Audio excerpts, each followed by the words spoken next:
Kadrun merusak karakter Nusantara. Katanya, kondisi geografis suatu kawasan berpengaruh pada sifat atau karakter masyarakat yang tinggal di sana turun-temurun. Kawasan Nusantara yang sejuk, alamnya indah permai, bertanah subur, penduduknya pun dikenal ramah tamah, damai, toleran, bertutur kata sopan santun, mudah memaafkan, dan sejenisnya. Tapi itu tinggal kenangan masa lalu. Nusantara pasti beda dibandingkan dengan kawasan gurun pasir yang panas, gersang dan bercuaca ekstrim. Karakternya keras dan kejam. Banyak orang yang berperilaku ganas, mudah tersinggung, mudah bertengkar, doyan berperang, dan pendendam. Tidak heran jika kawasan Tim Tank yang semakin besar gurun gersang dikenal sebagai paling panas di dunia. Dalam arti sering terjadi pertikaian, bahkan peperangan antar negara. Dalam suatu negara pun kerap terjadi perebutan kekuasaan, terutama akhir-akhir ini oleh pihak-pihak yang mengatasnamakan agama. Bandingkan dengan Eropa yang dingin, negara-negara yang ada di sana relatif tenang dan damai. Sama dengan Indonesia yang sejuk, membuat masyarakatnya berperilaku damai. Dalam konteks zaman bahula, Nusantara sejak dulu menjadi tujuan orang-orang dari kawasan Tim Tank untuk berbagai alasan. Ada yang datang menyebarkan agama, berdagang, atau hanya sebagai pelarian, dan lain sebagainya. Sialnya, karakter dan sifat alamiah orang-orangnya juga tidak terbawa-bawa dan mempengaruhi masyarakat setempat, terutama oleh oknum pengajar agama aliran radikal. Walhasil, Indonesia yang dulu dikenal sebagai bangsa yang ramah tamah sejak beberapa dekade silam telah berubah drastis. Banyak orang yang kini mudah marah dan beringas. Masyarakat yang kaya budaya lambat laun meninggalkan budayanya karena sekarang dianggap haram. Pemicunya siapa lagi kalau bukan oknum pengajar agama beraliran radikal. Sejak beberapa tahun lalu, sudah jarang terdengar tentang warga menggelar pertunjukan wayang semalam suntuk dari Jaipongan dan lain-lain. Sekelompok orang bahkan berani membubarkan acara-acara budaya yang digelar masyarakat mengatasnamakan agama. Belum lama ini ada pula oknum yang dengan pongah mengatakan bahwa penduduk Nusantara saat ini pasti masih menyembah pohon kalau nenek moyangnya tidak datang menyebarkan agama. Tapi jika mengingat kata-kata pongah oknum tersebut di atas, kadang-kadang kita jadi berpikir juga, lebih baik mana?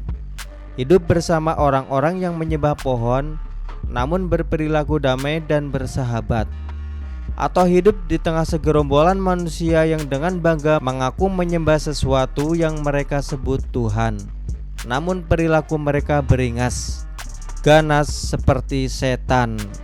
Kira-kira seperti itulah kondisi yang sedang terjadi di negeri ini sejak beberapa dekade lalu, tepatnya semenjak reformasi bergulir. Hadirnya oknum-oknum penceramah agama seringkali menjadi terasa kontradiktif. Sebab yang mereka ajarkan bukanlah tentang perdamaian dan persaudaraan dengan semua orang, sebagaimana inti ajaran agama itu sendiri. Sebaliknya, yang mereka sebarkan adalah bibit-bibit pertikaian di antara sesama warga yang selama ini hidup dalam keharmoni dan kerukunan. Fenomena semacam ini masih berlangsung hingga kini, bahkan terasa lebih luas jangkauannya karena ceramah oknum-oknum itu bisa ditonton banyak orang karena disiarkan di medsos. Tragisnya, negara, aparat, dan tokoh agama lain diam saja membiarkan oknum-oknum ini merusak jiwa dan mental anak bangsa. Sementara ceramah-ceramah agama yang sifatnya mengejutkan dan memupuk damai dan persaudaraan, peminatnya kurang, sepi, miris jika dibandingkan dengan oknum penceramah yang kerjanya cuma menggelorakan intoleransi dan kebencian. Peminatnya membludak. Gara-gara oknum-oknum penceramah yang kini kerap disebut kadrun itu, banyak daerah desa atau kota yang dulu aman dan damai serta toleran kini sudah terasa gersang. Intoleransi semakin menebal. Karakter dan hati mereka sudah dirusak oleh oknum-oknum penceramah agama yang setiap saat mulutnya menyebarkan provokasi, hasutan, dan kebencian. Inikah ajaran agama? Tidak. Dahulu, desa atau kota terasa damai dan bersahabat karena toleransi yang tinggi, walaupun penduduk memiliki latar belakang agama dan budaya yang berbeda-beda. Mereka bisa hidup berdampingan dengan damai dan penuh persaudaraan. Namun suasana surgawi ini bisa berubah drastis menjadi seperti neraka ketika oknum yang sengaja didatangkan dari tempat jauh rutin memberikan ceramah agama di sana. Dalam ceramahnya, oknum itu meluruskan berbagai hal yang ternyata menurut dia salah. Misalnya, kita tidak boleh berteman dengan orang yang berbeda keyakinan dan sebagainya. Bayangkan apa dampaknya ajaran semacam bagi masyarakat setempat. Bersemailah bibit-bibit kebencian, ketegangan, saling curiga, dan rasa permusuhan. Bahkan sesama saudara yang berbeda agama bisa akhirnya bermusuhan dan saling bantai. Inikah tujuan agama yang berasal dari Tuhan? Bukan.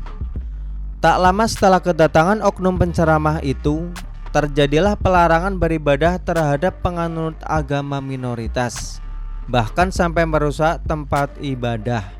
Sikap intoleran menjadi pembawaan sehari-hari terhadap sesama yang berbeda keyakinan. Jika ditelisik ke belakang, oknum-oknum yang kini disebut sebagai kadrunlah yang menjadi penyebab semua ini. Kadrun ini menyalahgunakan agama sehingga tidak lagi terasa mengejutkan atau mendamaikan.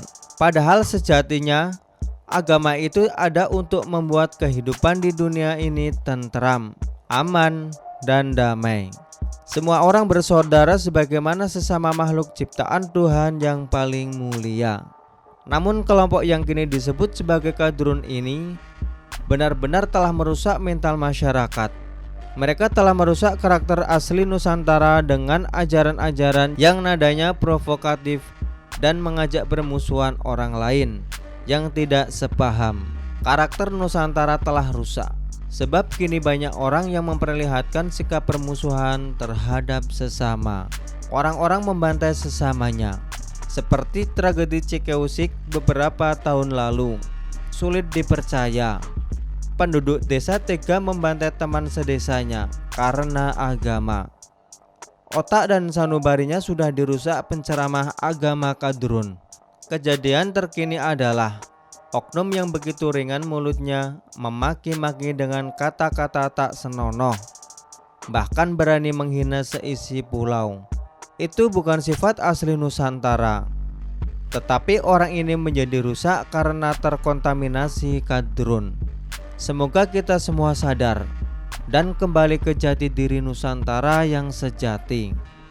Ramah tamah, sopan bertutur kata, toleran. Seperti inilah sifat-sifat yang disukai Tuhan.